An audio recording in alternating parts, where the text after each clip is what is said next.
আসসালামু আলাইকুম রহমতুল্লাহ বরকাতুহ।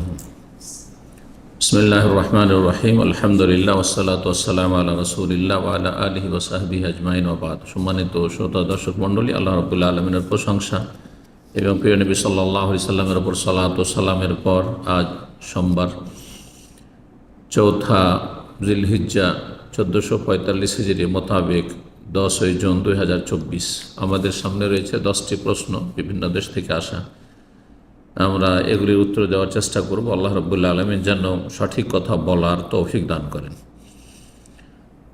প্রথম প্রশ্ন করেছেন, আসসালামু আলাইকুম শেখ। ওয়ালাইকুম আসসালাম রহমতুল্লাহ। স্বামী যদি আল্লাহর কসম করে স্ত্রীকে বলে, তুমি এই কাজটা করলে তোমার সাথে আমার আর সংসার করব না, স্বামীর উদ্দেশ্য উক্ত কাজটি ছাড়তে বাধ্য করা। এখন স্ত্রী যদি এই কথার পরেও উক্ত কাজটি করে, তাহলে কি এর দ্বারা তালাক পতিত হবে? আর মতো অবস্থায় সংসার করার ক্ষেত্রে কি শুধু কসম ভঙ্গের কাফারা দিলে হবে? জানালে উপকৃত হব। জাযাকাল্লাহু খাইরান। এই প্রশ্নে প্রথম কথা বলেছেন যে স্ত্রীকে স্বামী যদি বলে, তুমি এই কাজটা করলে তোমার সাথে আমার আর সংসার করব না, করব না বলেছে, সংসার থাকবে না বলেনি। কোনো সংসার থাকবে না যদি বলতো তো সেটা ভিন্ন হইতো, করব না। এখন আগামীতে করব না বলেছে, কিন্তু এটা বলেনি যে যাতে তালাক হয়ে যাবে। আগামীতে যদি সে সংসার না করে সেটা ভিন্ন বিষয়, ভবিষ্যতের কথা বলেছে, সেটা এখানে তালাক হওয়ার প্রশ্নে উঠে না। তারপরে বলছেন স্বামীর উদ্দেশ্য হচ্ছে কাজটি ছাড়তে বাধ্য করা। এখন স্ত্রী যদি এই কথার পরে উক্ত কাজটি করে, তাহলে কি এর দ্বারা তালাক পতিত হবে? না, তালাক হবে না। যেমন একটি কারণ বললাম যে হ্যাঁ, সংসার করব না বলেছে, সংসার ছিন্ন এ কথা বলেনি, সংসার কোনো সম্পর্ক নেই এ কথা বলেনি। আর মত অবস্থায় সংসার করার ক্ষেত্রে কি শুধু কসম ভঙ্গের কাফারা, তারপরে তার উদ্দেশ্য হচ্ছে কাজটি থেকে বিরত রাখা। এই জন্য ওলামারা এই বিষয়ে দ্বিমত করেছেন। কেউ যদি বলে যে তুমি তোমার অমুক জায়গায় গেলে, অমুকের বাড়ি গেলে, অথবা আমার বিনা হুকুমে বাইরে গেলেই তোমাকে তালাক, তাহলে তালাক হবে কি না? একদল বলেছেন তালাক হয়ে যাবে, আর আরেক দল বলছেন না, দেখতে হবে তার নিয়ত কি। তার নিয়ত যদি তালাক থাকে তাহলে তালাক হবে, আর নিয়ত যদি তালাক না থাকে, শাসন করা থাকে, হ্যাঁ, ধমক দেওয়া থাকে, ভয় দেখানো থাকে, তাহলে কসমের কাফারা দিলেই যথেষ্ট হবে। কসমের কাফারা দিলেই যথেষ্ট, কারণ তার উদ্দেশ্য তালাক দেওয়া নয়, এবং তার উদ্দেশ্য হচ্ছে তাকে সেই কাজ থেকে বিরত রাখা। আর তারপর এখানে বলছে সংসার করব না বলেছে, সুতরাং এই ক্ষেত্রে তালাক হবে না। 2 নম্বর প্রশ্ন, আসসালামু আলাইকুম ওস্তাদ। ওয়ালাইকুম আসসালাম রহমতুল্লাহ। ইমানের আকিদার বিষয়ে হানাফি মজহাবের মতবাদ এটা যে অন্তরের বিশ্বাস থাকলেই যথেষ্ট, আর তার বহিঃপ্রকাশ হলো মুখে কলেমা উচ্চারণ, আমলে পরিণত করার বিষয় না।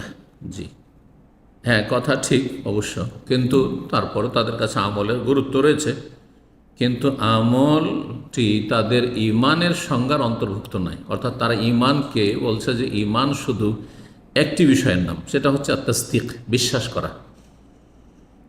এটা হচ্ছে তাদের ভুল, এটি হচ্ছে তাদের আকীদাগত ভুল, যে ইমান শুধু বিশ্বাসের নাম নয়, বরং তার সাথে আরও 2টি কথা লাগাতে হবে। আর 3টি বিষয়ের সমষ্টি নাম হচ্ছে ইমান। অন্তর থেকে বিশ্বাস করা, আর তাসদীক বিল জানান, ওয়াল ইকরার বিল লিসান, আর জবান দ্বারা স্বীকৃতি দান করা, উচ্চারণ করা, শাহাদাত পাঠ করা। আর 3 নম্বর ওয়াল আমাল বিল আরকান, অঙ্গ প্রত্যঙ্গ দিয়ে আমল করা। জি, আমল যদি মোটেই না থাকে তো মুসলিম থাকবে না, কিছু না কিছু আমল থাকতে হবে।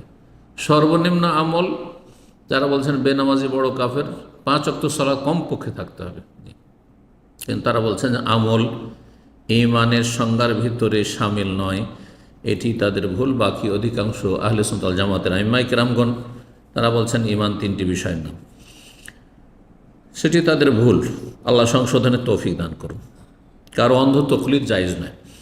3 নম্বর প্রশ্ন, আসসালামু আলাইকুম শেখ। ওয়ালাইকুম সালাম রহমতুল্লাহ। আমার প্রশ্ন, কোরবানির জন্য একটি গরুতে কি 7টা পরিবার অংশগ্রহণ করতে পারবে?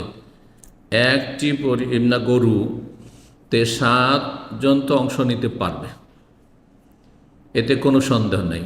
আর এতে যারা ইখতিলাফ করেছে দুই একজন, আর বলছে সফরের মশলা, তো এই সেই তারা এই ফিকহি মাসলার ক্ষেত্রে বিভ্রান্ত, তাদের ফতোয়া বর্জনীয়, উম্মতের পুরো ফতোয়ার খেলাফ, সাজ বিরল ফতোয়া, জি উদ্ভট ফতোয়া। বাকি কথা হলো যে একটি ভাগ সমান একটি খাসি, আর একটি খাসি একজন এবং তার পরিবারের যতই সদস্য হোক না কেন সবার পক্ষ থেকে যেমন যথেষ্ট, এটি সঠিক, ঠিক তেমন কিনা এই বিষয়টিতে জটিল দ্বিমত রয়েছে। একদল বলছেন যে একটি ভাগা একজনের পক্ষ থেকে যথেষ্ট, একটি পরিবারের পক্ষ থেকে যথেষ্ট নয়, কিন্তু শাইখ বিন বাজ রাহিমাহুল্লাহ আরও অনেক ওলামায়ে কেরামগণ, আর এটাই সঠিক যে একটি ভাগ হচ্ছে একটি ছাগলের সমান, একটি ভাগ হচ্ছে একটি ছাগলের সমান। সুতরাং একটি ছাগল যেমন একজন এবং তার পরিবারের সদস্যদের পক্ষ থেকে যথেষ্ট, ঠিক তেমনি একটি ভাগ একজন এবং তার পরিবারের সদস্যের পক্ষ থেকে সে নিয়ত করতে পারে এবং তাদেরকে শামিল করবে। আল্লাহ তাআলা আলাম। তবে উত্তম হচ্ছে গোটা প্রাণী কোরবানি করা যদি আর্থিক সচ্ছলতা থাকে। এই জন্য গরুর ভাগা, উটের ভাগার চাইতে উত্তম হচ্ছে একটি খাসি বা ভেড়া ভেড়ি জবাই করা কোরবানিতে। 4 নম্বর প্রশ্ন বলছেন, আসসালামু আলাইকুম শেখ। ওয়ালাইকুম সালাম। আল্লাহর জন্য আপনাকে ভালোবাসি, হাব্বাকুমুল্লাহ।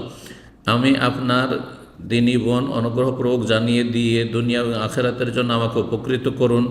জানতে চাচ্ছিলাম, কাবা ঘর প্রথম দেখার সাথে সাথে যা দোয়া করা হয় কবুল হয় জীবনের প্রথমবার দেখার সময়, নাকি যতবার মসজিদুল হারামে গিয়ে কাবার দিকে চোখ পড়ে ততবার?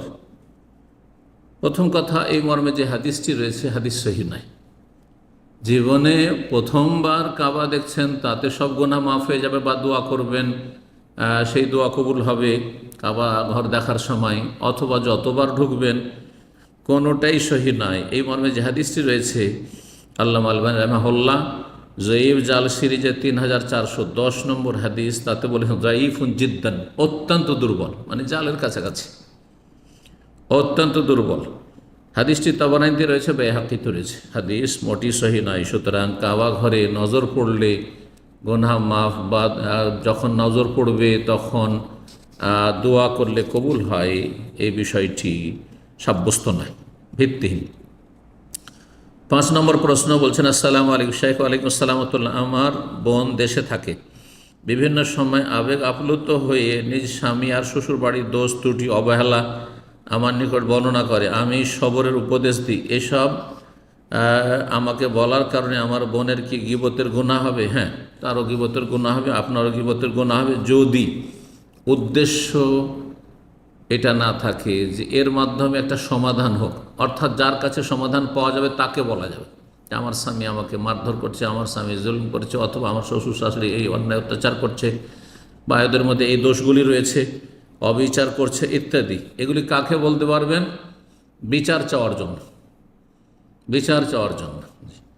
আর যেখানে সেখানে এমনি দোষ চর্চা করে লাভ নেই। গীবত তো যার মধ্যে দোষ আছে সেই দোষগুলি চর্চা করা, যদি তার মধ্যে দোষ না থাকা আর বাড়িয়ে বলেন তাহলে সেটা তহমত, মানে মিথ্যা অপবাদ, দুটোই কবিরা গুনাহ। এই জন্য তাকে নসিহা করবেন যে এরকম গীবত চর্চা করে লাভ নেই। আর আমি শোনার কারণে আমার কি গীবত শোনার গুনাহ হবে? হ্যাঁ, গুনাহ হবে। তওবা করবেন এবং এসব করে লাভ নেই। গঠনমূলক কাজ করবেন যাতে মানুষের সংশোধন হয়, পরিবারের সংশোধন হয়, সমাজের সংশোধন হয়, ব্যক্তির সংশোধন হয়। 6 নম্বর প্রশ্ন বলছেন, আসসালামু আলাইকুম ওস্তাদ। ওয়ালাইকুম সালাম। সূর্য ওঠা হয়ে গেলে ইশরাকের সালাত আদায়ের পর আবার 10টায় সালাতুদ দোহা বা চাস্তের সালাত আদায় করা যাবে কি? একই দিনে যাবে, কোনো অসুবিধা নেই। যেমন তাহাজ্জুদের সালাত ভেঙে ভেঙে পড়তে পারেন, এশা থেকে নিয়ে ফজর আজান পর্যন্ত দুই পড়লেন, আবার বিরতি দিলেন, ঘুমালেন একটু, 2 পড়লেন, 4 পড়লেন, আবার বিরতি দিলেন, যাই নবী সাল্লাল্লাহু আলাইহি ওয়াসাল্লাম প্রমাণিত রয়েছে, মাঝে মধ্যে এমনটা করেছেন। ঠিক তেমনই সালাতুল জোহা বিরতি দিয়ে দিয়ে কয়েকবারে পড়তে পারেন। সূর্য ওঠার সাথে সাথে যদি ইশরাক আর সালাতুল জোহা নাম ভিন্ন, আমল এবাদতটি একই এবাদত, এটি হচ্ছে সঠিক মত। যদি আরেকটি মত হচ্ছে যে ইশরাক আলাদা আর দোহা আলাদা, কিন্তু না, সঠিক হচ্ছে যে একই সলাতের ভিন্ন ভিন্ন নাম, যেমন তাহাজ্জুদের নাম কিয়ামুল লাইল, সলাতুল লাইল ইত্যাদি। তো ভেঙে ভেঙে সলাতুল দুহা পড়তে পারবেন। সূর্য ওঠার 15 মিনিট পরে 2 রাকাত পড়ে নিলেন, আর 1-2 ঘন্টা পরে আবার 2 রাকাত 4 রাকাত পড়লেন, আবার 10টা 11টাতে আবার 2 রাকাত 3 রাকাত পড়লেন, 4 রাকাত পড়লেন, জায়েজ। সলাতুল লাইলে ওয়ান্নাহারে মাসনা মাসনা, রাত দিনের সালাত 2 করে পড়ো, জি, কোনো অসুবিধা নেই। উল্লেখ্য যে দুটোই একই সলাত, তাহলে আপনি জানছেন দুটো একই সলাত, যদিও মাসলা ইখতিলাফ রয়েছে, কিন্তু সঠিক হচ্ছে এটি। তারপরেও তাহাজ্জুদ যেমন একই সলাত, কিন্তু তাহাজ্জুদ কয়েকবারে 2 করে পড়লেন, মাঝখানে গ্যাপ দিলেন, অসুবিধা নেই। এসব পরে 2 বা 4 পড়ে নিলেন, আর তারপরে রাত্রে ঘুমাবার আগে 11টা-12টার সময় আরও 2 পড়ে নিলেন, 4 পড়ে নিলেন, আবার ফজর এখানে 2 পড়ে ভেতর পড়ে নিলেন, যাই তাহাজ্জুদ ভেঙে ভেঙে পড়া যায়।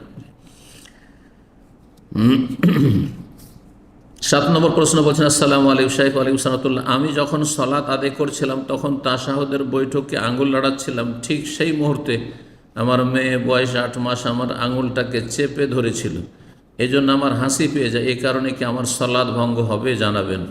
হাসি হচ্ছে 3 রকম। মুচকি হাসি, তাতে সালাতের ক্ষতি নেই। দেহেক মধ্যম হাসি, যাতে কোনো আওয়াজ নেই কিন্তু হাসি, শব্দ নেই কিন্তু চেহারা দেখলে বোঝা যায় যে হ্যাঁ হাসছে, তো এটাকে মাঝামাঝি যেটা হাসি, নর্মাল হাসি যেটা বলা হয়, তাতেও সালাত বাতিল হবে না, কিন্তু অপছন্দনীয়, এটা করা ঠিক নয়। আর কাহা অট্ট হাসি, হা হা হা হা করে যদি হাসে, তাহলে তাতে সালাত বাতিল হয়ে যায়, উজু নষ্ট হবে না। হানাফি মাযহাবে কাহা দিলে উজু নষ্ট হয়ে যাবে। উজুর সাথে কি সম্পর্ক কাহা অট্ট হাসি? তবে যা হাসি দিলে নাকি নিতম্ব ঢিলা হয়ে যেতে পারে আর বায়ু নির্গত হইতে পারে, এটা হচ্ছে হানাফি ফিকহের কথা। কিন্তু কোনো দলিল নাই যে অট্ট হাসি দিলে উজু নষ্ট হবে, তবে সালাত নষ্ট হয়ে যাবে। তো যদি অট্ট হাসি না দিয়ে থাকে তো সালাত নষ্ট হবে না। 8 নম্বর প্রশ্ন বলছেন, আসসালামু আলাইকুম শাইখ। ওয়ালাইকুম আসসালাম ওয়া রাহমাতুল্লাহ। আমার প্রশ্ন হচ্ছে যে বিনা কারণে কোনো কষ্ট, সফর, ভীতিকর অবস্থা ছাড়াই কি 2 ওয়াক্তের সালাত এক করা যাবে, মানে একসাথে আদায় করা যাবে? ইচ্ছে করে কোনো কারণ ছাড়াই কি 2 ওয়াক্তের সালাত যে কোনো এক ওয়াক্তে গিয়ে আদায় করা যাবে, এ ব্যাপারে জানাবেন। না, জায়েজ নাই। বিনা কারণে যোহর আসর জমা করবেন, মাগরিব এশা জমা করবেন, এটি জায়েজ নাই। সূরা নিসা আয়াত নম্বর 103 আল্লাহ ইরশাদ করছেন, ওয়া আকিমিস সালাহ, সালাত কায়েম করো, ইন্নাস সালাতা কানাত আলাল মুমিনিনা কিতাবাম মাওকুতা, নিশ্চয় সালাত মুমিনদের ওপর ফরজ করা হয়েছে, কিতাবান মাফরুজান মাওকুতা, নির্ধারিত সময়, নির্দিষ্ট সময়। তার শুরু শেষ নির্ধারিত রয়েছে, জোহরের শুরু রয়েছে, জোহরের শেষ রয়েছে, আসরের শুরু রয়েছে, আসরের শেষ রয়েছে। এইভাবে প্রত্যেক সালাতের সময় সীমা নির্ধারণ করে দিয়েছেন। সুতরাং তার আগে পরে বিনা কারণে সালাত জায়েজ নয়। তবে একটি কারণ, প্রচণ্ড ক্লান্তিও, মাঝে মধ্যে কখনো সফর করে এসে একেবারে শরীর ভেঙে পড়েছে, এখন যদি জোহর পড়ে ঘুমিয়ে যায় তো মাগরিব হয়ে যাবে, হয়তো জাগতে পারবো না, তাহলে জোহরের সময় জমা করে নিতে পারবেন, এটা একটা কারণ। তো বিনা কারণে এমনি সুস্থ অবস্থায় সুস্থ সবল সব কাজকর্ম করছেন, মাগরিব এসে একসাথে পড়ে নিলেন, হ্যাঁ জোহর আসর একসাথে পড়ে নিলেন, জোহরের সময় অথবা আসরের সময় জায়েজ নয়, গুনাহ, বড় গুনাহ হবে। 8 নম্বর প্রশ্ন বলছেন, আসসালামু আলাইকুম। 8 নম্বর প্রশ্ন হয়ে গেছে। 9 নম্বর প্রশ্ন, আসসালামু আলাইকুম শাইখ। ওয়ালাইকুম আসসালাম ওয়া রাহমাতুল্লাহ। আশা করছি আল্লাহর রহমতে ভালো আছেন, আলহামদুলিল্লাহ। আমার প্রশ্ন হলো, যারা রোজা করে না, শরীর সুস্থ আছে, তাদের উপরে রোজা ফরজ বা নামাজ ফরজ হয়ে গিয়েছে, তা সত্ত্বেও রোজা বা নামাজ পড়ছে না, তাদের ফিতরা কি সর্দার নিতে পারে? সর্দার নিতে পারুক না পারুক, সর্দারকে ফিতরা দিতে হবে, এটা কোনো শরীয়ত নাই। এটা আমাদের দেশীয় ওই ইংরেজ আমলের একটা মুসলিমদের মাঝে গ্রাম্য সিস্টেম এটা। সর্দার মণ্ডল নিযুক্ত আছে, আর তাদের কাছে খাল ফিতরা জমা করতে হবে কোরবানির, আর তারপরে ফিতরা জমা করতে হবে ইত্যাদি। এসব আসলে এর কোনো ভিত্তি নেই, বরং সর্দার মণ্ডল অধিকাংশ খেয়ানতকারী। প্রথম দিকে দেয় না ফকির মিসকিনকে, বলে যে এত তাড়াতাড়ি এত জলদি কোথা থেকে, পরে আসিও, আর 4-5 দিন পরে গেলে শেষ হয়ে গেছে। চেনে, এরকম বহু সর্দারকে চেনে, মণ্ডলকে চেনে। আল্লাহ হেদায়েত দান করুন। সুতরাং আপনার ফিতরা আপনি আদায় করবেন, আপনার খালের চামড়া বিক্রি করে আপনি সাদকা করবেন, অথবা চামড়া সাদকা করে দেবেন। জি। তো বাকি কথা হলো যে বেরোজাদার বেনামাজি, এক তো সে এই অপরাধী, যে নামাজও পড়ে না, কাবিরা গুনাহ, বরং বড় কাফের একটি মতে, আরেকটি মতে বড় পাপিষ্ট নিকৃষ্ট মানুষ। আর রোজাও রাখে না, হারাম খাচ্ছে, শুকরের গোস্ত খাওয়া, মদ খাওয়ার মতো রোজার দিনে রমজানে পানাহার করা। তারপরে বললেন যে তুমি যেহেতু রোজা রাখো না, সেই জন্য তোমার ফিতরাও লাগবে না। তাহলে তো অপরাধের উপর অপরাধ। ফিতরা আলাদা ফরজ, হ্যাঁ ফিতরা আলাদা ফরজ। যদিও ফিতরার মাধ্যমে রোজার ঘাটতি, সামান্য কিছু ঘাটতি ত্রুটিগুলো থাকলে সেগুলি থেকে মুক্ত হয় মানুষ, কিন্তু এর মানে নয় যে একজন রোজা রাখেনি সেই জন্য তার ফিতরা নেই। তাহলে যেই ব্যক্তি অসুস্থতার কারণে স্থায়ী অসুস্থ ফিদিয়া দিচ্ছে, সে ফিতরা দেবে না? তার ফিতরা দেবেন না? নাবালকদের ফিতরা দিচ্ছেন, নাবালকদের তো রোজা ফরজ নেই, ফিতরা দিচ্ছেন না? জি হ্যাঁ। ফিতরা আলাদা ইবাদত, যেটি ফরজ রাসূলুল্লাহ করেছেন। রোজা আলাদা ইবাদত ফরজ করেছেন আল্লাহ রাব্বুল আলামিন। সালাত আলাদা ইবাদত, প্রতিটি ভিন্ন ভিন্ন ইবাদত। সুতরাং একটি না করলে আরেকটি করবে না, এমন কথা ঠিক নয়। জি। 10 নম্বর সর্বশেষ প্রশ্ন বলছেন, আসসালামু আলাইকুম শেখ। ওয়ালাইকুম সালামতুল্লাহ। মাসলাটি জানা আমার জন্য ভীষণ জরুরি। আমার দাদা রাস্তার পাশে জমি আরেক ব্যক্তিকে দিয়ে তার জমি রাস্তা থেকে দূরে ক্ষেতের দিকে নিয়েছে, অর্থাৎ জমি মৌখিক বদল করেছে।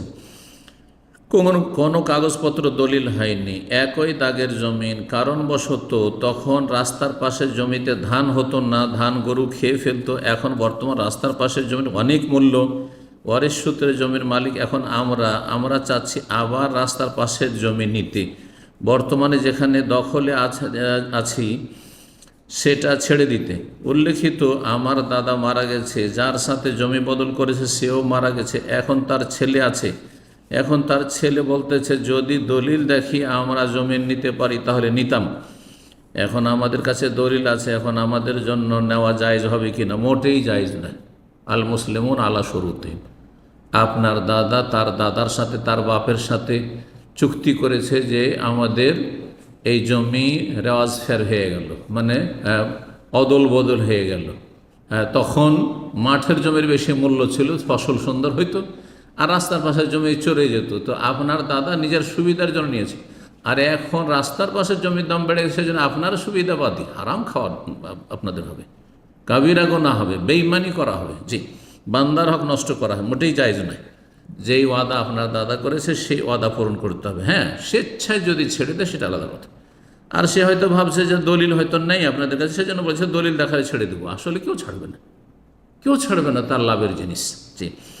এখন আমাদের কাছে দলিল আছে, এখন আমাদের জন্য নেওয়া জায়েজ হবে কিনা? মোটেই জায়েজ নয়, বরং বেঈমানি আত্মসাৎ করা হবে। বিষয়টা দয়া করে জানাবে, অত্যন্ত উপকৃত হবে। মোটেই জায়েজ নয়। ওয়াদা খেলাফি করা মুনাফিকের কাজ।